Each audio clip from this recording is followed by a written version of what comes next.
Question number 4 देखिए प्यारे बच्चों। और क्वेश्चन नंबर 4 ये दिया गया है कि गुणोत्तर श्रेणी का चौथा पद दूसरे पद का वर्ग है। प्रथम पद -3 है तो सातवां पद ज्ञात करना है। चौथा पद दूसरे पद का वर्ग है। क्या दिया गया है कि चौथा पद दूसरे पद का वर्ग है, अर्थात A4 A2 का स्क्वायर है। ये कहा है चौथा पद दूसरे पद का वर्ग है, तो हमने लिख दिया A4 बराबर A2 का स्क्वायर। A4 का मतलब हो गया AR की पावर 3, A2 का मतलब हो गया AR और उसकी पावर 2, तो ये हो गया AR की पावर 3 बराबर A स्क्वायर R स्क्वायर। एक A से एक A कैंसिल हो जाएगा तो यहाँ पर A बच जाएगा, तो इधर R की पावर 3 बराबर A R स्क्वायर बचेगा। इस R स्क्वायर से यहाँ से भी R स्क्वायर कैंसिल हो जाएगा तो सिर्फ एक R बचेगा, तो A बराबर यहाँ A बचेगा और इधर R बचेगा, तो A बराबर R के हो जाएगा। और A की वैल्यू कितनी है प्यारे बच्चों? -3, तो R की वैल्यू कितनी हो जाएगी? -3। ठीक है, क्योंकि A और R बराबर आ गए ना, तो जो A की वैल्यू है वो R की वैल्यू है, तो R की वैल्यू भी कितनी हो गई? -3। अभी क्या करना है, हमें A की वैल्यू पता है, R की वैल्यू पता है, हमें निकालना है सातवां पद। तो A7 हमें निकालना है, तो AR की पावर 6 होगा।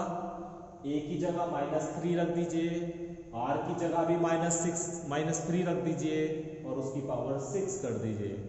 तो जब -3 की पावर 6 करोगे तो वो 729 आ जाएगा, और उसकी जब -3 में गुणा करोगे तो -2187 आ जाएगा।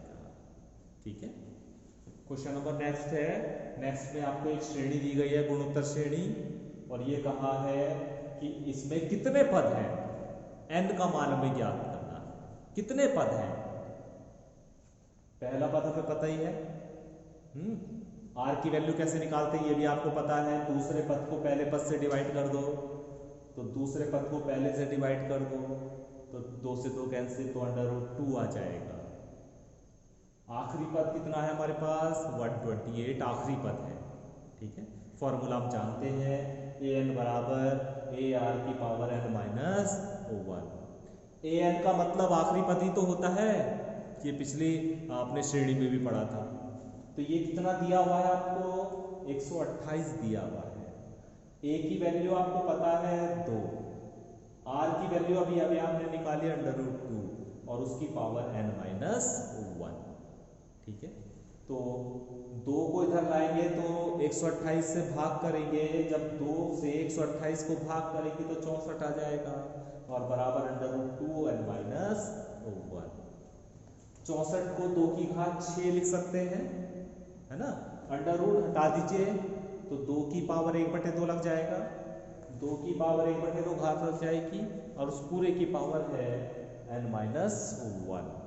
अभी क्या करना है, इस घात की इस घात में गुणा हो जाएगी, तो ये हो जाएगा 2 की पावर n-1/2।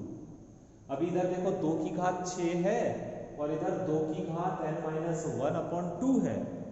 आधार दोनों तरफ एक सा है, बराबर है आधार, तो घातें भी बराबर होती हैं, तो ये घातें भी कैसी होंगी? बराबर होंगी, अर्थात n-1/2 बराबर होगा 6 के। इस 2 को यहाँ ले जाइए, 12 हो जाएगा, तो n-1 बराबर 12, तो n बराबर कितना हो जाएगा? 30। तो इसका मतलब क्या हुआ प्यारे बच्चों? इस श्रेणी में कितने पद हैं? 13 पद हैं। ठीक है, तो आज हम यहीं तक क्वेश्चन करेंगे। मुझे उम्मीद है कि यदि आपने ध्यान से गुणोत्तर श्रेणी को सीखा है, सुना है और समझा है, तो जितने भी अभी तक मैंने आपको क्वेश्चन बताए हैं उन क्वेश्चंस को करने में आपको कोई भी परेशानी नहीं हुई होगी। ठीक है, तो आज प्यारे बच्चों जो क्वेश्चन आपको कराए गए हैं उन्हीं की प्रैक्टिस कीजिए।